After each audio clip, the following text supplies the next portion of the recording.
Vamos abrir nossas Bíblias na carta aos Romanos, capítulo 8, amém?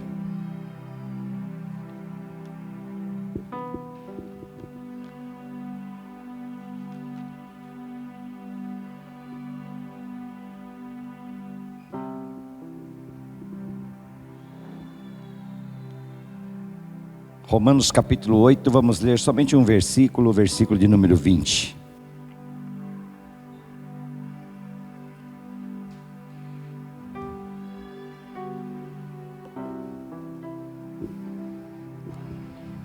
Todos acharam? Amém? A palavra do Senhor diz assim: pois a criação está sujeita à vaidade, não voluntariamente, mas por causa daquele que a sujeitou. Amém? Vamos ler mais uma vez. Pois a criação está sujeita à vaidade. Em outras versões diz assim: pois a criação está sujeita à inutilidade. Amém? Não por vontade própria, não voluntariamente, mas por causa daquele que a sujeitou, por causa de Deus que a sujeitou. Amém? Vamos orar. Senhor amado, Deus querido, nós acabamos de ler aqui a Tua palavra, Senhor. Pedimos a Ti mais uma vez, ó Deus, para que o Senhor venha falar conosco através desse texto, através de tudo aquilo que o Senhor já colocou de antemão no meu coração, Senhor, que nós possamos refletir um pouco nesta manhã, um pouco mais sobre as Tuas verdades, Pai, porque nós sabemos e temos a convicção, Senhor, absoluta de que Tua palavra ela é inerrante, ela é eficaz, ela é poderosa, ela é transformadora, Senhor, e eu tenho certeza, Pai, em nome de Jesus, e profetizo também isso aqui nesse lugar, em nome de Jesus, que nós hoje não vamos sair daqui da mesma forma que entramos, amém? Porque a Tua palavra tem poder, Senhor, e ela transforma vidas, e ela vai transformar vidas aqui nesse dia, em nome de Jesus, amém? Glória a Deus por isso, amém? Podem sentar-se, amém? Aleluias. Nós vamos relembrar um pouquinho tudo o que aconteceu, desde lá da queda, para nós entendermos um pouco esse texto, quando Deus fala que Ele sujeitou toda a criação à vaidade, quando Deus sujeita a sua criação, de certa forma, a uma inutilidade. E por que Deus faz isso? E não por vontade da criação, mas porque Deus quis que assim fosse, amém? Porque o homem, ele estava num lugar glorificado. Deus havia criado o Éden, o paraíso, onde tudo ali era glorificado a Ele. Adão e Eva eram glorificados, a criação era glorificada, tudo era maravilhoso. Tudo ali na presença do Senhor, criado de uma forma sobrenatural. Mas o homem, infelizmente, comete um erro e peca. E quando o homem peca, existem consequências. E dentre muitas consequências, e a pior delas que nós sabemos, que foi nós temos que carregar esse pecado dos nossos pais originais, lá de Adão e Eva, até a criação teve que se sujeitar. Até a criação teve que ser inutilizada em partes. Mas é interessante isso, por que Deus fez isso? Aí nós começamos a pensar, moça, mas será que Deus parece até injusto? O que a criação tem a ver com o pecado de Adão e Eva? Mas é que para que Adão e Eva ainda mantivesse algum domínio sobre a criação, era necessário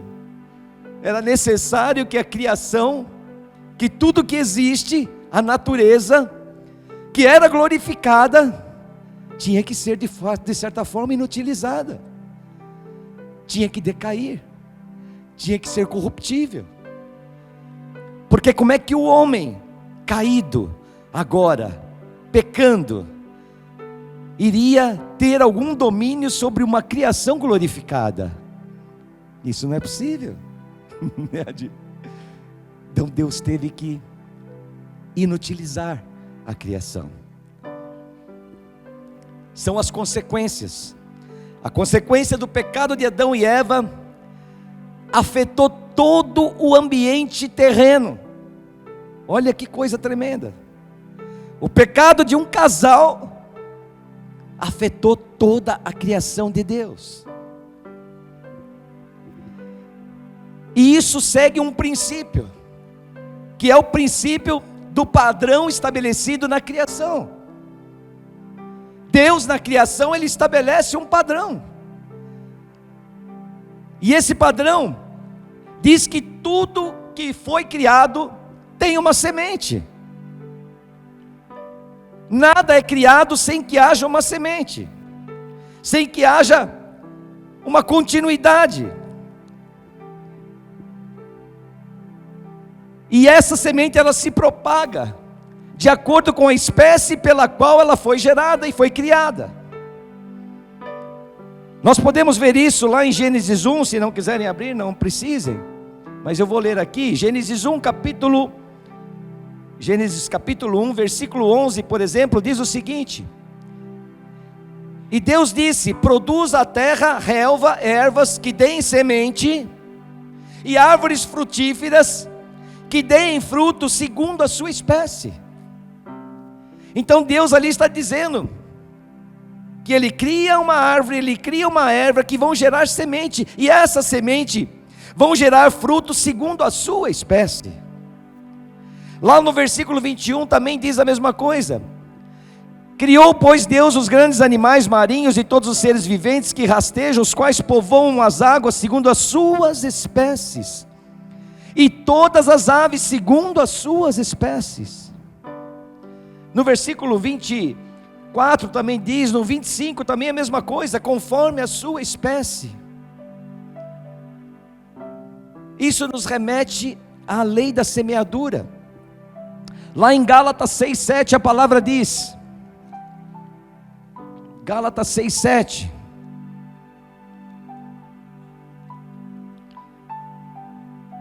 não vos enganeis de Deus, não vos enganeis, de Deus não se zomba, pois aquilo que o homem semear, isso também ceifará. E o que eu estou querendo dizer com tudo isso que eu acabei de falar agora? Que nós não podemos plantar milho esperando colher batata. Amém? Nós não podemos plantar pecado esperando colher bênção. Tudo existe e tudo tem consequências. Quando nós incorremos em erros, quando nós cometemos pecados, não afeta somente a nossa vida, mas afeta tudo o que está ao redor. Afeta a nossa casa, afeta a nossa família, afeta nosso local de trabalho, afeta tudo.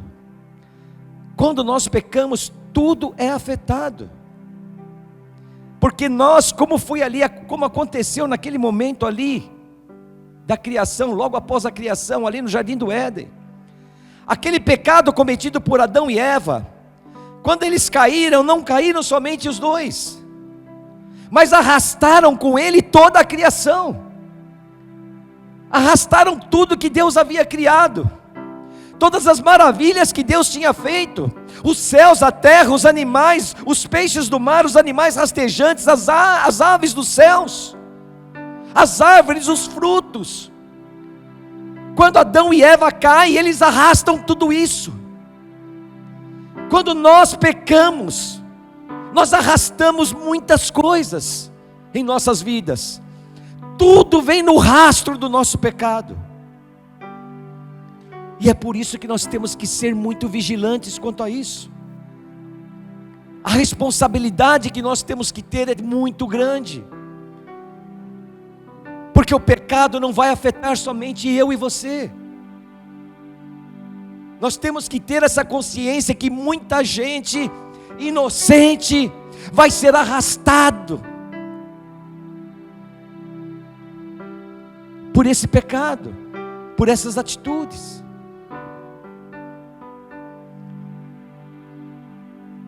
Mas felizmente Deus já havia preparado um plano. E nós vemos lá em Efésios 4:1, a palavra diz, Efésios 1:4, assim como nos escolheu nele, antes da fundação do mundo, para sermos santos e irrepreensíveis perante Ele, e em amor, até o 7, nos predestinou para Ele, para a adoção de filhos por meio de Cristo Jesus, segundo o beneplácito de sua vontade, para louvor da glória da sua graça, que Ele nos concedeu gratuitamente no amado, no qual temos a redenção pelo seu sangue, a remissão dos pecados, segundo a riqueza da sua graça, aleluias.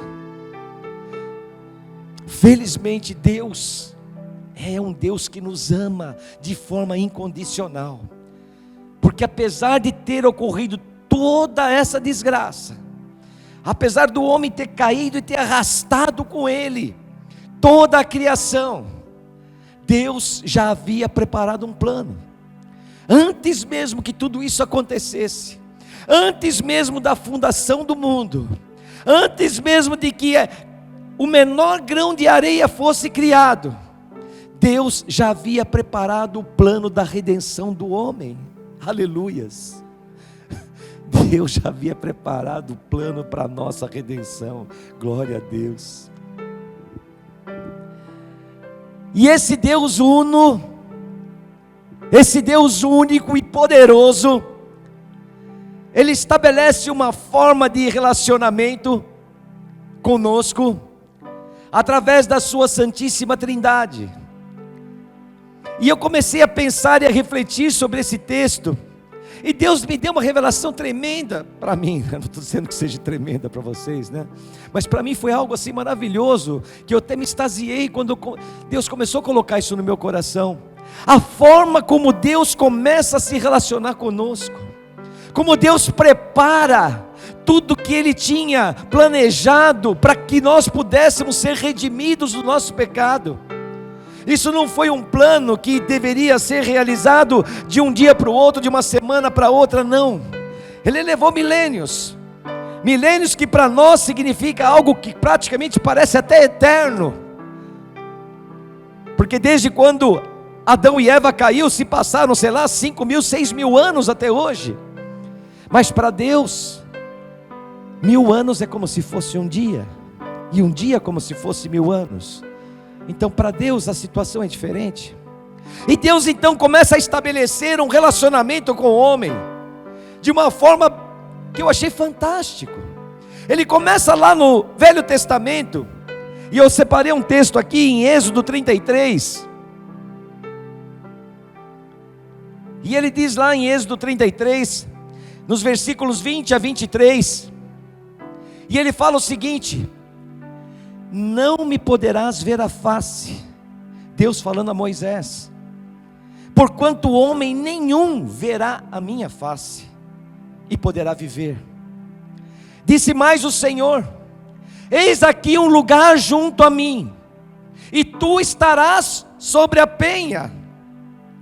Quando eu passar a minha glória, eu te colocarei numa fenda da penha, e com a mão eu vou te cobrir, para que quando eu tenha passado, depois, em tirando eu a mão, tu me verás pelas costas, mas a minha face não verás. Tremendo isso. E Deus então começa um relacionamento com o homem, mas um relacionamento com um certo afastamento. E Deus diz: ninguém pode olhar a minha face e continuar vivo. E Deus fala para Moisés: Moisés, agora eu vou te colocar aqui, nós estamos aqui na penha, aqui na pedra, aqui no monte, aqui no alto, e aqui tem uma fenda na montanha, e você quer ver a minha glória, mas você não pode ver a minha face. Eu vou então te colocar nessa fenda, vou te colocar de costas, vou te cobrir com a minha mão, e quando a minha glória passar, você não vai poder ver, mas quando eu terminar de passar por você, eu vou tirar a minha mão, e você vai me olhar, e vai me ver pelas costas, e vai ver a glória que eu tenho exaltada aqui nesse lugar. E Deus então começa um relacionamento com o homem. Quando Deus vai levar o seu povo através do deserto, Deus se manifesta através de um fenômeno que nós conhecemos como teofania, que é a presença de Deus estabelecida em objetos, em situações e na natureza. E Deus então começa a conduzir o homem através de coluna de fogo, através de coluna de nuvens. Deus começa o seu relacionamento, começa a sua preparação para a redenção do homem, para a nossa redenção, para a nossa libertação, para a nossa salvação. E Deus começa a ensinar o homem. E aí Deus começa a falar no meu coração, e eu começo a achar tremendo isso. E aí num passo seguinte, quando Deus então agora se mantinha numa certa distância nesse relacionamento com o homem, agora Ele envia seu Filho, Jesus Cristo.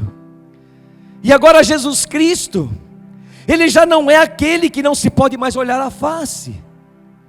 Jesus Cristo já não é mais aquele que você precisa se enfiar numa fenda na penha para não ver a face de Jesus.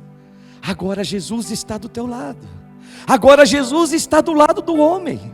Agora Jesus senta à mesa com o homem. Agora Jesus abraça. Agora Jesus beija. Agora o relacionamento começa a ficar mais íntimo. Agora o relacionamento começa a ficar um relacionamento de eu te toco, você me toca. E agora o nosso Senhor Jesus Cristo, que é o nosso Deus, que é a segunda pessoa da Trindade, desse Deus uno, está na terra do lado do homem. Aleluias. E agora Ele abraça o homem. Agora Ele está junto do homem. Aleluias. E agora o homem pode sentir esse calor, pode sentir esse amor, mas não somente com a cara na fenda, olhando pelas costas, não somente olhando uma coluna de nuvem ou uma coluna de fogo lá distante, mostrando a direção do caminho, mas agora o homem pode sentir a presença real de Cristo Deus ali na sua frente. E começa então essa evolução desse relacionamento maravilhoso de Deus conosco. E Deus então se aproxima cada vez mais, e leva seu Filho, e pelo sangue do Cordeiro Santo na cruz do Calvário, Ele diz: agora vocês são justos, vocês agora são justificados, porque aquele que eu enviei, o meu Filho amado a quem me comprazo, esse Filho que eu amo tanto, e que eu amo tanto e amo tanto vocês, que dei a Ele como sacrifício, e que o sangue do Cordeiro agora redime, salva e livra vocês do pecado. Aleluias, glória a Deus. E esse Jesus agora ascende aos céus. E essa revelação de Deus no meu coração começa a ficar tremenda a cada momento que eu começo a refletir sobre isso. E quando Jesus agora ascende aos céus, Ele envia a terceira pessoa da Trindade, a terceira pessoa da Santíssima Trindade, que agora não vai mais sentar na mesa com você e comigo. Agora não é mais aquela pessoa que vai falar com você, que você vai poder ver a face dela, e não é mais aquela pessoa que vai te abraçar e vai comer com você, mas é a pessoa que vai habitar no teu coração. Aleluias! Oh Deus, tremendo isso. Deus começa distante e vai se aproximando, e vai se aproximando, e se chega junto de ti, e se chega junto de nós, e agora começa a estar dentro do nosso coração. E agora tudo aquilo que nós recebíamos do nosso Deus, que vinha em nossa direção, agora não vem mais, agora nasce no coração, agora é de dentro para fora. Aleluias. Oh Deus, tremendo Deus. Aleluias. Agora o Espírito Santo habita em nós. Glória a Deus. Agora começa a fase final de tudo aquilo que Deus havia planejado. Agora é estabelecida a conexão céu e terra. Deus agora estabelece uma conexão. Deus agora liga os céus à terra, através desse Espírito que habita em nós. Aleluias. Através desse Espírito que agora mora no nosso coração, Ele nos faz, nos transforma num portal de comunicação, para uma outra dimensão. E agora, através desse portal que somos nós, com o Espírito habitando em nós, nós nos transformamos naquilo ou naquele em que a terra enxerga o céu e o céu enxerga a terra. Agora nós somos o canal, o elo de ligação, aquilo que faltava para essa conexão ser perfeita. Agora Deus fala através do Espírito para o Espírito, e o Espírito fala conosco através das nossas vidas, e as nossas vidas interferem no ambiente que vivemos. Esse é o segredo, essa é a mensagem do Evangelho. É isso que nós temos aprendido aqui nesse lugar, e é isso que nós temos que ter o entendimento, porque agora o nosso posicionamento ele se tornou muito importante. Nós temos esse entendimento que agora nós somos parte dessa conexão, essa conexão entre Deus e a terra, essa conexão entre o céu e a terra. Temos estudado aqui no estudo bíblico, e até falei isso no último culto. Jesus, quando fala sobre o novo nascimento, Ele fala uma única vez, à noite, para uma única pessoa, na escuridão, isolado, e Ele fala para Nicodemos: para que você entre no reino de Deus, é preciso nascer de novo. Mas foi uma única vez, à noite, escondido. Nós não podemos reputar isso como uma mensagem de Cristo. Mas quando Jesus fala: arrependei-vos, porque o reino de Deus está próximo. Arrependam-se, porque o reino de Deus está aqui. Ele fala isso nos 4 evangelhos mais de 100 vezes. E a pergunta que vem é essa: qual é a mensagem do nosso Senhor? A mensagem é essa: o reino de Deus chegou. O reino de Deus está aqui. O reino de Deus não é um lugar geográfico, como diz a palavra. Eu não posso dizer onde está o reino, está aqui ou está ali. Mas o Senhor diz que o reino está em nós, porque o Espírito habita em nós, e esse Espírito Santo que habita em nós é aquele que traz o reino dos céus até a terra. Aleluias. E nós somos essa peça-chave de Deus aqui nesse lugar. Aleluias. Glória a Deus por isso.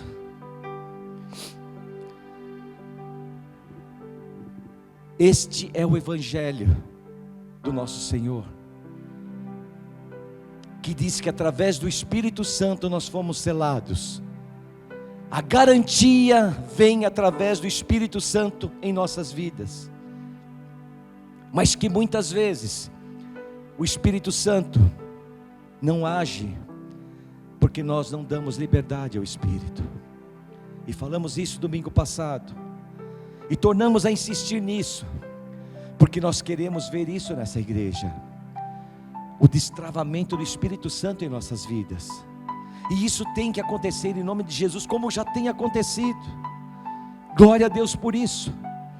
Eu falei há 2, 3 domingos atrás, dei testemunho da minha vida, falando que nós temos que tomar posse desse poder de Deus que habita em nós, que não é algo qualquer, não é algo insignificante, mas é Deus habitando em nós, e nós temos que tomar consciência disso. E a consciência, quando nós tomamos essa consciência e nos ficamos com a convicção de que Deus habita em nós, o nosso posicionamento tem que ser diferente, nós temos que agir de forma diferente, porque nós temos um poder dentro de nós, que muitas vezes nós nem sabemos e não conhecemos, e começamos a falar sobre isso, e a dar testemunhos, e pessoas começaram a dar testemunhos disso, aleluias, né, Dinei? Ontem mesmo, Dinei, encontrei com ele por acaso, e ele me deu um testemunho sobre isso, que tomou posse, e falou, dá licença, eu não vou falar o assunto, mas só falar, ele falou, não, o pastor orou, e falou que nós temos que tomar posse, eu vou tomar posse, e ele orou e falou, não, Espírito Santo, eu tomo posse desse poder na minha vida, e a coisa assim, deu uma reviravolta na vida dele, e isso tem que acontecer nas nossas vidas, nós temos que crer nesse poder, é Deus habitando em nós, é Deus habitando em nós, aleluias. Espírito Santo, ore por mim,